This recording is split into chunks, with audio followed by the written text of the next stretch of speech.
ओं मध्यशुदाब्धि मणिमण्डपरत्नवेदी सिंहासन परिगतं परिपीतवर्णं पीतम्बरा भरणमल्लविभूषिताङ्गीं देवीं शरामि धीतो मुदगौरै वैरिजिह्वं ज्यव प्रमादाय करेन् देवीं वामेन शत्रुं परिपीडयन्तीं गदाविघातेन च दक्षिणेन पीताम्बराढ्यं दिवोजं नमामि। ॐ लिं संज्ञायां सावधानाय सायुधाय सपरिवाराय सवाहनाय एकवक्त्रौ महारुद्रौ शिवसतिताय श्रीबगलामुखी देव्या श्रीपादुकां तर्पयामि स्वाहा। ओं बगलामुख्यै विद्महे स्तनिभिन्नै धीमहि तन्नो देवी प्रचोदयात्। ओं बगलामुख्यै विद्महे स्तनिभिन्नै धीमहि तन्नो देवी प्रचोदयात्। ओं बगलामुख्यै विद्महे स्तनिभिन्नै धीमहि तन्नो देवी प्रचोदयात्। ओं बगलामुख्यै विद्महे स्तनिभिन्नै धीमहि तन्नो देवी प्रचोदयात्। ओम लिंग बगलामुखी ओम लिंग बगलामुख देवता वैश्योहम। बगलार भैरव হচ্ছে কে? সবাইকে আমার সান্ধ্যকালীন অনুষ্ঠান, সবাইকে আমার অভিনন্দন জানিয়ে আজকের লাইভ অনুষ্ঠান বিশ্ব ভৃগু চক্রবর্তীর লাইভ অনুষ্ঠান। আপনারা সবাই আমার ফেসবুক পেজ ফলো করবেন। ফেসবুক পেজে আমার সমস্ত প্রোগ্রাম দেওয়া রয়েছে, আপনারা যে যেটা চান সে সেটা দেখতে পারেন। ফেসবুক পেজে দেখুন আমার স্ক্রলিংয়ের নিচেও দেওয়া আছে,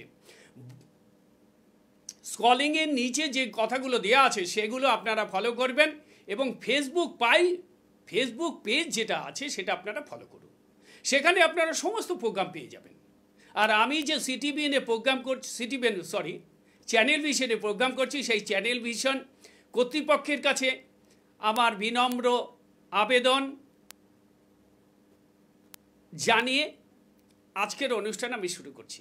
আজকের যে অনুষ্ঠানটা সেটা হচ্ছে সম্পূর্ণভাবে এই যে বগলা বগলা বগলা, সবাই বলছে বগলা কবজ দেব, বগলা কবজ দেব, বগলা কবজ দেব। বগলা কবজ করবার মতো সাধক কোথায়? পশ্চিমবঙ্গে বগলা কবজ করবার মতো সাধক নেই। তারাপীঠে গিয়ে বলল আমি হোম করব, বগলার হোম করে বলছে আমি তাবিজ দিয়ে দেব, ওতে কোনো কাজই হবে না। বগলার তাবিজ করতে মানে কবজ তৈরি করতে 15 দিন টাইম লাগে, 15 দিন টাইম লাগে। ওই অষ্টদল পদ্মের উপর দেখবেন বগলা কবচের মেইন যে যন্ত্র মাখা হয় সেই যন্ত্রমে 8টি ত্রিশূল আছে। ওই 8টি ত্রিশূলের উপর 8টি ভৈরবের পুজো হবে ষোড়শ প্রচারে। 8টা ভৈরবের পুজো হবে, প্লাস বগলার পুজো হবে। অত সস্তা, 1008 বার আহুতি হবে, তবে সেই বগলার কবচ জাগ্রত হবে, যা বলবে তাই হবে। এবং সোনায় ধারণ করতে হবে যে কোনো কবচ। কবচ মানেই হচ্ছে যে কোনো এনি কাইন্ডস অফ কবচ প্রস্তুত হবে সোনায়। কোনো কবচ তামায়, বিশেষ করে বগলা কবচ, ধনুদা কবচ, মহামৃত্যুঞ্জয় কবচ, এই সমস্ত কবচগুলো কখনোই সোনা ছাড়া পরা নিষেধ। না হলে পড়বেন না, পড়বার দরকার নেই। বগলার মন্ত্র জপ করে বগলা, তারা এদেরকে নিয়ে খেলবেন না। বগলার ছবি বাড়িতে রাখবেন না, তারার ছবি বাড়িতে রাখবেন না। কোনো উগ্র মূর্তির ছবি বাড়িতে রাখা নিষেধ, শেষ হয়ে যাবে, বাড়ি শেষ, শ্মশানে পরিণত হবে। এবং আমি যে কথাগুলো বলছি এগুলো হচ্ছে সূর্য যেমন পূর্ব দিকে উদিত হয়, চিরন্তন সত্য কথা আমি বলবো। আমি সত্যের পূজারী, আমি কোনো ব্যবসা করি না কারোর সাথে। যেটা আমার ভিজিট, যেটা আমার অনারিয়াম, সেটা আমি নেই। কাজ করতে যদি ইচ্ছুক থাকে তবে আমি বলি আপনি যেখানে খুশি করিয়ে নিন, কিন্তু কাজ হওয়া চাই। আজকে যেটা আমি আপনাদের সামনে উপস্থাপনা করব সেটা হচ্ছে, কালকে আমি আত্মকারক অমাত্মকারক নিয়ে কথা বলেছি, আজকে অমাত্মকারকের 2-3টে বাকি রয়েছে, সেই পেন্ডিংটা আমি আপনাদের সামনে উপস্থাপনা করছি। সেটা হচ্ছে কালকে বুধ অবধি পড়েছি জ্যোতিষ, সত্যিকারের জ্যোতিষ কারা হবে। বুধের সাথে বৃহস্পতি এবং শনির যদি কোনো শুভ প্রেক্ষা, যদি কোনো সম্বন্ধ তৈরি হয়, সেক্ষেত্রে সে সঠিক জ্যোতিষী হবে এবং জ্যোতিষ সম্বন্ধে তার বুৎপত্তি থাকবে। জ্যোতিষ সাবজেক্টের উপর he knows everything of subject of astrology. আর যেগুলো সবই ভাওতা ডব্বাজ ম্যাক্সিমাম, সেটা আপনি বুঝতে পারবেন। যারা জ্যোতিষী তারা এটা জানে। এটা হচ্ছে মেইন ঘটনা। আরও একটি কারণ, আরও একটি পয়েন্টস আছে, সেটা হচ্ছে শুক্র যদি দ্বিতীয়ভাবে থাকে, শুক্র যদি উচ্চভাবে অবস্থান করে, শুক্রের সাথে বুধের যদি কোনো কম্বিনেশন তৈরি হয়, সেক্ষেত্রেও কিন্তু ভালো জ্যোতিষ এবং সৎ জ্যোতিষী তৈরি হয়। বুধ শুক্রের কম্বিনেশন দাম্পত্য জীবনে যৌন ক্ষুধার ক্ষেত্রে সমস্যা তৈরি হবে এবং ডিভোর্স হওয়ার সম্ভাবনা থাকবে। বুধ শুক্রের একত্রে যুতি মানে অবস্থান, সেটা কিন্তু সব সময় আপনার ক্ষতি করবে। সেটা আপনার সব সময় সারা জীবনে ক্ষতি করবে। সব সময় আপনার জীবনে এগুলো কিন্তু ক্ষতি করবে। ঠিক আছে, এইবার আমি আজকে যেটা বলবো সেটা হচ্ছে বুধের পর, বুধ অবধি বলেছি, আজকে বলবো বৃহস্পতি। বৃহস্পতি যদি অমাত্য কারক গ্রহ হয়, মানে আত্মকারকের পরে যে ডিগ্রিটা অবস্থান করবেন তাকেই বলা হয় অমাত্য কারক গ্রহ। যেমন ধরুন আত্মকারক 26 ডিগ্রিতে অবস্থান করছে, এবার 23 ডিগ্রিতে যে গ্রহটি অবস্থান করবেন সেটাই হচ্ছে অমাত্য কারক গ্রহ।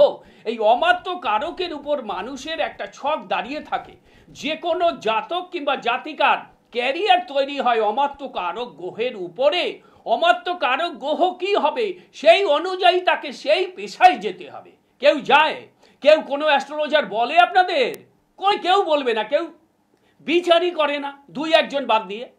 পশ্চিমবঙ্গে 10-12 জন বিচার জানে, আর সবই তো ভাওতা, টোটাল ব্যবসা। সেটার মধ্যে আমি যাচ্ছি না, অনেক বলেছি, বলে তিতা হয়ে গেছি, আর বলতে পারবো না। আজকে যেটা বলছি সেটা হচ্ছে বৃহস্পতি যদি অমাত্য কারক গ্রহ হয় সেক্ষেত্রে কি হতে পারে। কালকে আপনাদের সামনে সব বলেছি, আজকে বৃহস্পতি সম্বন্ধে বলছি। বৃহস্পতি যদি অমাত্য কারক গ্রহ হয়, বৃহস্পতি যদি কেউ অমাত্য কারক গ্রহ হয়, সেক্ষেত্রে জাতকের মধ্যে কিন্তু একটা দাম্ভিকতা থাকবে এবং এই দাম্ভিকতার সাথে কি করবে, সে অপরের উপর নির্দয়ভাবে প্রভুত্ব চালাবে। ভালো নয়। বৃহস্পতি কিন্তু অমাত্য কারক গ্রহ হিসাবে আপনারা বৃহস্পতি বলেন শুভ পাবো। যারা 2 কলম পড়েছে, 2 কলম পাতি বই পড়ে অ্যাস্ট্রোলজার হয়েছে, যারা স্ট্রিট হকার ছিল, যারা অ্যাড কালেকশন করে বেড়াতো, এখন তারা বড় জ্যোতিষ ইউটিউবার, বড় ইউটিউবে প্রোগ্রাম, বা সেটা নিয়ে আজকে বলছি। একটা কথা বলবো আপনাদের সামনে, এই যে আপনারা দেখছেন কালকে বলেছিলাম, সেটা নিয়ে আরেকটি কথা বলবো। আগে এটা বলে নিই আমি, অমাত্যকারক গ্রহ যদি শুক্র হয় সেক্ষেত্রে কি হতে পারে। অমাত্যকারক যদি শুক্র হয় সেক্ষেত্রে কিন্তু জাতক দুশ্চরিত্র, মানে চরিত্রের দোষ থাকবে, চরিত্রগতভাবে তার একটা দোষ থাকবে। বিবাহ করতে পারে, একাধিক নারীর সাথে তার সম্পর্ক চলতে পারে। এই শুক্র যদি শনি দ্বারা পীড়িত হয়, Venus will be addicted by Saturn, then you will be, বিবাহ বিলম্বে হবে এবং প্রচলিত ঋতুর বিরুদ্ধে বিবাহ হবে। প্রচলিত ঋতু তার মানে আপনার বিবাহটা মেনে নেবে না। আপনি ব্রাহ্মণের সন্তান, আপনার সাথে বিবাহ হতে পারে শূদ্রের, আপনার সাথে ইন্টারকাস্টের বিবাহ হতে পারে। শুক্রের সাথে শনির যদি কোনো কম্বিনেশন তৈরি হয়, এই শুক্র যদি অমাত্য কারক গ্রহ হয়, সেক্ষেত্রে কিন্তু এই ঘটনাগুলো ঘটবে। শুক্র বলে দিলাম, এইবার বলবো শনি। শনি কি করে? শনি হচ্ছে সর্বক্ষেত্রেই দুঃখ এবং ঝঞ্ঝাটের কারক গ্রহ। যত রকম দুঃখ সব কিন্তু দেয় হচ্ছে শনি। একদিকে সে যেমন কর্মপতি, অন্যদিকে কিন্তু সে হচ্ছে দুঃখ এবং ঝঞ্ঝাটের প্রতিকারক গ্রহ। এর মতো ঝঞ্ঝাট কারক গ্রহ রাহুও নয়। রাহু হচ্ছে প্রচন্ড যৌন ক্ষুধা থাকবে। বলছি আমি আগে শনিটা বলে নিই। শনি যেভাবেই থাকুক না কেন, সেই স্থানটাকেই ও একদম ডিসমিস করে দেবে, ডেমোরালাইজড করে দেবে, ডিমিনিস্ট করে দেবে, ধ্বংস করে দেবে, যে স্থানে থাকুক। দশমভাবে যদি শনি থাকে, আমরা বলি দশমভাবে শনি খুব শুভ। দেখুন, জ্যোতিষের ভ্যারাইটি অ্যাঙ্গেল থেকে বিচার করতে হবে। কোন ভাব কখন বিচার করছি তার উপর ডিপেন্ড করবে জাতকের বিচার। এই বিচারের উপর দাঁড়িয়ে থাকে মানুষের ভবিষ্যৎ। কজন করে, সময় কোথায় তাদের, সময় কোথায় তাদের? তো 20টা করে ক্লায়েন্ট দেখা দরকার। তারা চ্যানেলকে মাসে 20 লক্ষ টাকা দেবে, সে 1 কোটি টাকা নিয়ে যাবে। এই হচ্ছে আজকে জ্যোতিষীর বর্তমান পরিস্থিতি পশ্চিমবঙ্গে। এবার আমি বলবো সেটা হচ্ছে শনি যদি অমাত্য কারক গ্রহ হয়, সেক্ষেত্রে কিন্তু বৃদ্ধ বয়সের আগে জাতক কোনো বৃদ্ধ বয়সের আগে জাতক কোনো ভালো জায়গায় সে আসতে পারবে না, ক্যারিয়ার তৈরি হবে না। It will be started from 46, 47, 44 আপনি ধরে নিন, more or less good time, good period will be started. Any kinds of jatak and jatika of is 44 years. 44 years এর আগে জীবনে কিছু পাবে না, পাই না। এটা আমার এক্সপিরিয়েন্স, এটা আমার অভিজ্ঞতা, এটা হচ্ছে আমার রিসার্চ। আমি দেখেছি 44-এর আগে জাতক দাঁড়াতে পারে না। রবির ডিগ্রি থেকে শনির ডিগ্রি যদি বেশি থাকে, সেক্ষেত্রে জাতকের আপনারা বলেন না যে শনির 7.5, সেটা আমি আগে একদিন আলোচনা করেছিলাম। শনির 7.5 মানে রবি এবং শনির ডিগ্রির উপর 7.5 ডিপেন্ড করে। 7.5 করে চিৎকার করলে হবে? একটা 8 পাস ছেলে কি করে জ্যোতিষ পড়বে? 8 পাস ছেলে, একটা 6 পাস ছেলে জ্যোতিষ পড়তে পারে? তো বানানি করতে পারবে না জ্যোতিষ। টোটাল সায়েন্স, এটা টোটাল সায়েন্সের উপর দাঁড়িয়ে আছে জ্যোতিষটা। সায়েন্স ছাড়া এখানে কোনো রকম ব্যাপারই নেই। সায়েন্স গ্র্যাজুয়েট ছাড়া জ্যোতিষ পড়া যাবে না। কালকে আমি একটা খুব সুন্দর, খুব ভালো লাগলো সেই ছেলেটিকে দেখে। ছেলেটি এমএসসি ফিজিক্স। তাকে আমি আমার বিনম্র প্রণাম, ভালোবাসা জানাই। খুব ভালো লাগলো। এগুলো আমি চাই যে হ্যাঁ, তুমি একটা বড় জায়গা নিয়ে তারপর তুমি জ্যোতিষ প্র্যাকটিস করছো। ছেলেটির বয়স খুব বেশি হলে 37-38। তার মানে এই ছেলেটি কোথায় যাবে? দারুণ জায়গায় চলে যাবে। একটা সময় আসবে ওই ছেলেটির কাছে। আপনারা যখন জ্যোতিষীর কাছে যে যাবেন, তার আগে তার ডিগ্রিটা দেখুন, সে গ্র্যাজুয়েট কিনা। গ্র্যাজুয়েট বলতে কোন সাল? গ্র্যাজুয়েট বলছি এই এখনকার গ্র্যাজুয়েট না, ওই গ্র্যাজুয়েটে কোনো দাম নেই। যারা মোটামুটি যাদের জন্ম সাল 70-এর পরে যারা গ্র্যাজুয়েশন করেছে, যাদের ডেট অফ বার্থ 70, 1970, তাদের বয়সের অনুযায়ী আপনি হিসাব করে তাদের কাছে যান। যাদের ডিগ্রিটা দেখে নিন গ্র্যাজুয়েট কিনা, তবে আপনি বুঝতে পারবেন। একটা 6 পাস ছেলে, একটা 8 পাস ছেলে, একটা মাধ্যমিক পাস ছেলে কি করে জ্যোতিষ করবে? সায়েন্স ছাড়া তো জ্যোতিষের কিছু নেই। এখানে ডিগ্রির ব্যাপার। ডিগ্রি বিচার করবে কোত্থেকে? এ হয় নাকি কখনো? আর আপনারা তাদের কাছে ছুটে বেড়াচ্ছেন। আপনি হয়তো ভাবতে পারেন যে আপনি তাদের উপর হিংসা কেন? হিংসা না, এরা তো দেশটাকে জ্বালিয়ে দিচ্ছে। জ্যোতিষটাকে একদম পুরো মানে কি বলবো, এটাকে আটা চালনির মতো মেখে মিশিয়ে ফেলছে। এখানে যে জ্যোতিষ, যে বেদের একটা চক্ষুস্বরূপ বস্তু, সেইটাই নষ্ট করে দিচ্ছে। এরা কি করছে? যা খুশি তাই করছে। কিচ্ছু জানে না, একটা স্টোন দিয়ে দিচ্ছে। ওই জানে না ওই স্টোনের মধ্যে কি জিনিস থাকলে সেটা স্টোন হয়। 2000 টাকার স্টোন 20,000 টাকায় বিক্রি করছে। গিয়ে কোনো কাজ হচ্ছে না, জ্যোতিষের বদনাম হচ্ছে। যাই হোক, হয়ে গেল। এইবার রাহু যদি অমাত্য কারক গ্রহ হয়, সেক্ষেত্রে কিন্তু আরো ভয়ানক। রাহুর জাতক মুখে মিষ্টি, অন্তরে বিষ। দারুণ, ভ্যারি খুব ডেঞ্জারাস পারসন। রাহু যদি অমাত্য কারক গ্রহ হয়, সেক্ষেত্রে সেই ব্যক্তির কাছ থেকে সাবধান। যারা পার্টনারশিপ বিজনেস করছেন, তাদেরকে আমি বলবো রাহুর জাতকের সাথে কখনোই পার্টনারশিপ বিজনেসে যাবেন না। আপনাকে একদম পুরো সর্বনাশ করে ছেড়ে দেবে। মুখে মিষ্টি, অন্তরে বিষ। প্রচুর মানুষ আছেন মুখে মিষ্টি কথা, অন্তরে বিষ। সে হচ্ছে রাহু। এই রাহুর খুব ভয়ানক। তাদের থেকে অলওয়েজ বি অ্যালার্ট ফ্রম অমাত্য কারক of Rahu. Rahu will be in অমাত্য কারক।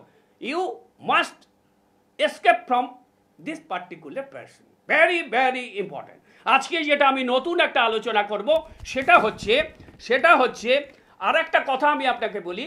আজকে যেটা আমি আলোচনা করব সেটা হচ্ছে বাধক ভাব, মারক ভাব এবং কারক ভাব। বাধক ভাব কাকে বলে, মারক ভাব কাকে বলে এবং কারক ভাব কাকে বলে? এই বাধক ভাবের উপর সবকিছু দাঁড়িয়ে থাকে। বাধক ভাব একটা ছকের, আপনি বিগত দিনে বলুন না, আমাকে একটা কথা বলুন, রোজ রোজ একই কথা বলতে ভালো লাগে না? মানে নিজের উপর নিজের মানে মানে খুবই অস্বস্তি লাগে, কিন্তু বলতে হবে, কিন্তু না বললে নয়।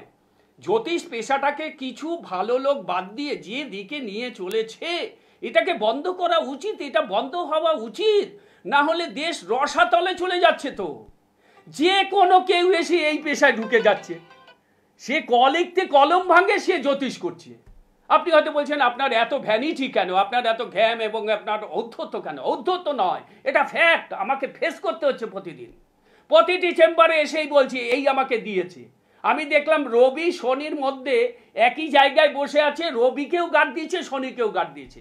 তার মানে ও যেখানে বসে, ও যে হাউসে বসে, ধরুন সেনকো গোল্ডে বসে, ধরুন পিসি চন্দ্রতে বসে, ধরুন অঞ্জলিতে বসে, ধরুন এমপিতে বসে, তার মানে এরা কি জ্যোতিষীর পর্যায়ে? বলুন তো আপনি।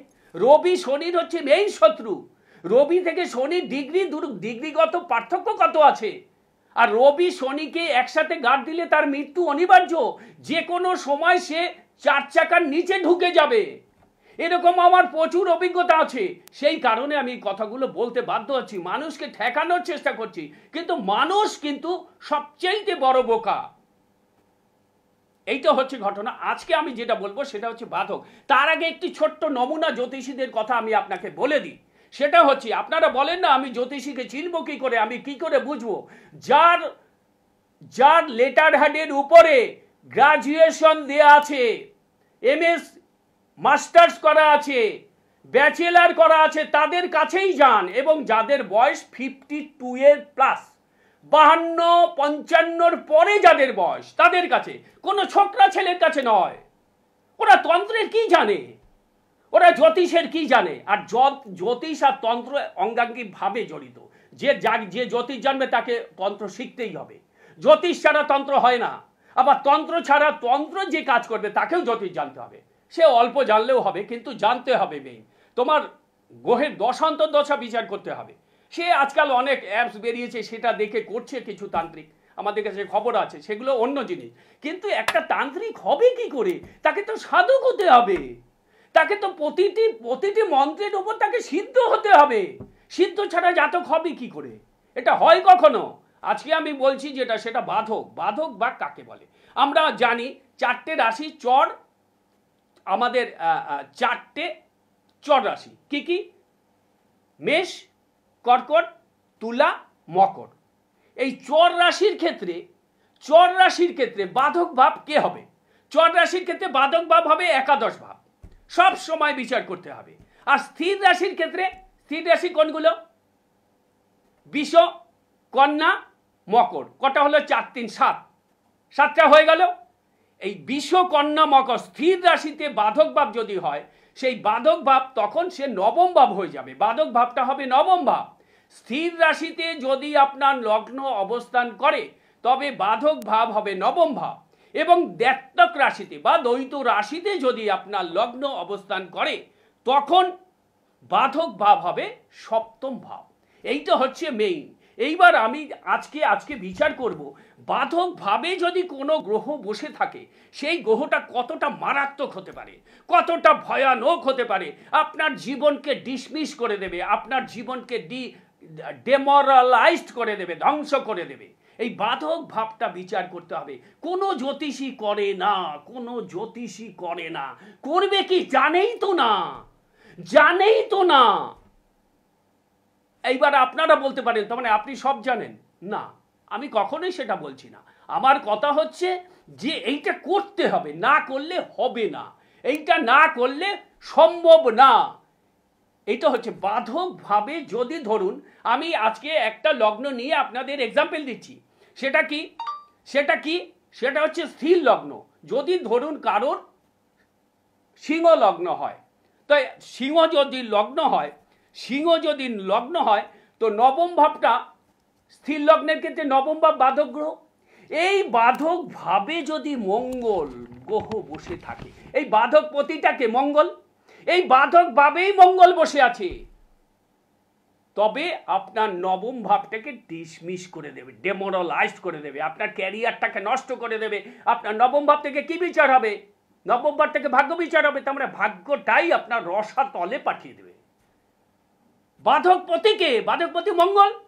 এই মঙ্গল যদি নবমেই বসে থাকে, এই মঙ্গলও দেখুন এই নবমেই অবস্থান করছে, তার মানে আপনি বলবেন মঙ্গল তো সক্ষেত্রী হয়ে গেল। কেউ সাধারণ অ্যাস্ট্রোলজার দেখেই বলবে এটা তো মঙ্গল সক্ষেত্রী, মানে আপনার খুব ভালো, আপনি গাড়ি বাড়ি করুন। তার মানে শেষ হয়ে যাবে, সে তো শেষ হয়ে যাবে, কারণ সে তো জানে না, সে তো বাধক ভাব জানে না কিভাবে বিচার করতে হয়। তো বাধক ভাবটা বিচার করলে জানা যাবে। এইবার এই বাধক ভাব যদি মঙ্গল যদি নিচস্থ হয় তবে খুব ভালো, খুব খারাপ, খুব অশুভ, খুব অশুভ। এত অশুভ হবে আপনি ভাবতে পারবেন না, আপনার জীবন শেষ করে দেবে, একদম ডিসমিস করে দেবে, আপনি জীবনে দাঁড়াতে পারবেন না। এগুলো আমার প্রাক্তন অভিজ্ঞতা, এগুলো আমি ছক দেখতে দেখতে দেখতে দেখতে নিজের উপর রিসার্চ করেছি। ওই ছকটাকে নিয়ে রিসার্চ করতে হয়, একটা ছক যদি না মেলে সেই ছকটাকে নিয়ে রিসার্চ করতে হয়, মিনিমাম 3 থেকে 4 ঘন্টা লাগে একটা ছককে রিসার্চ করতে। কে করে? আরে দূর রিসার্চ, আগে পয়সা নিয়ে আয়, আগে পয়সা, শুধু পয়সা, আর কিচ্ছু না। এই হচ্ছে ঘটনা। মঙ্গল যদি নিচস্থ হয়, মঙ্গল যদি নিচস্থ হয় সেক্ষেত্রে আপনার খুব অশুভ হবে। মঙ্গল যদি অস্তমিত হয়, মানে রবি মঙ্গল রবি মঙ্গল ধনু রাশিতে অবস্থান করছে। এইবার মঙ্গল যদি নিচ গ্রহের সাথে যুক্ত হয়, ধরুন শনি বসে আছে মঙ্গলের সাথে, তার মানে শেষ হয়ে গেল, শেষ হয়ে গেল, লাইফ শেষ, ওই ছক শেষ, ও জানতে পারবে না জীবনে। আর মঙ্গল যদি শত্রু ভাবে অবস্থান করে, মঙ্গল যদি শত্রু ভাবে অবস্থান করে সেক্ষেত্রেও শেষ হয়ে যাবে। এই ঘটনাটা ঘটবে কখন? মঙ্গলের দশা, অন্তর্দশা এবং প্রত্যন্তর দশায় এই জাতক কিন্তু শেষ হয়ে যাবে। জাতকের সমস্ত কিছু একদম পুরো রসাতলে চলে যাবে। এবং এই মঙ্গল যদি কখনো 6 আর 12 সাথে কানেকশন তৈরি হয়, মঙ্গল যদি কখনো 6 আর 12 সাথে কানেকশন তৈরি করে সেক্ষেত্রেও আপনার এরকম কিন্তু হবে। আজকে যেটা আপনাদের বলবো সেটা হচ্ছে, আজকে যেটা আমি আপনাদের সামনে বলবো সেটা একটা ভালো টোটকা বলছি। সেটা হচ্ছে 11 তারিখ। 11 তারিখ হচ্ছে আপনার পূর্ণিমা, পৌষ পূর্ণিমা। এই দিন আর্থিকভাবে আপনাদের একটা দারুণ, আর্থিকভাবে আপনাদের একটা টোটকা বলছি। ওই দিন ব্রাহ্ম মুহূর্তে যদি আপনি গঙ্গা স্নান করতে হবে, কিন্তু গঙ্গা যদি না পারেন, কুম্ভে যাওয়ার দরকার নেই, কুম্ভ করে লাফালে হবে না, ওটা তো ব্যবসা। কুম্ভ করে আমি কুম্ভ যাব, ওখানে কি 40 কোটি লোক হবে, আপনি তো এমনি পিষে শেষ হয়ে যাবেন। এখন থেকেই অবস্থা খারাপ, এটা চলবে 26শে ফেব্রুয়ারি অবধি। ওই দিন মানে বিশেষ করে 11 তারিখ আপনারা যদি পূর্ণ গঙ্গায় স্নান করতে পারেন একই ফল লাভ হবে। যদি না পারেন, বাড়িতে আপনি গঙ্গা জল ছিটিয়ে ব্রাহ্ম মুহূর্তে হনুমান চালিসা পাঠ করুন, অথবা শিবের গায়ত্রী মন্ত্র জপ করুন। শিবের গায়ত্রী মন্ত্রটা আমি বলে দিচ্ছি, সেই মন্ত্রটা আপনারা জপ করবেন, সেটা বলে দিচ্ছি। আর হনুমানজির একটা মন্ত্র আমি বলে দিচ্ছি, সেটাও জপ করতে পারেন। প্লাস শিবের মন্ত্র জপ করলে দারুণ ফল পাবেন। হং হনুমতে বিদ্মহে অঞ্জনেয়ায় ধীমহি তন্ন প্রচোদয়াৎ, এইটা পড়তে পারেন। হং হনুমতে বীজ মন্ত্র, হং হনুমতে বিদ্মহে অঞ্জনায় ধীমহি তন্ন বীর প্রচোদয়াৎ, হং হনুমতে বিদ্মহে অঞ্জনায় ধীমহি তন্ন বীর প্রচোদয়াৎ, হং হনুমতে বিদ্মহে অঞ্জনায় ধীমহি তন্ন বীর প্রচোদয়াৎ, হং হনুমতে বিদ্মহে অঞ্জনায় ধীমহি তন্ন বীর প্রচোদয়াৎ। এটা হচ্ছে হনুমানের মন্ত্র। আর একটা যেটা, হং তৎপুরুষায় বিদ্মহে মহাগ্রাবৈ ধীমহি তন্ন রুদ্র প্রচোদয়াৎ, হং তৎপুরুষায় বিদ্মহে মহাগ্রাবৈ ধীমহি তন্ন রুদ্র প্রচোদয়াৎ, হং তৎপুরুষায় বিদ্মহে মহাগ্রাবৈ ধীমহি তন্ন রুদ্র প্রচোদয়াৎ।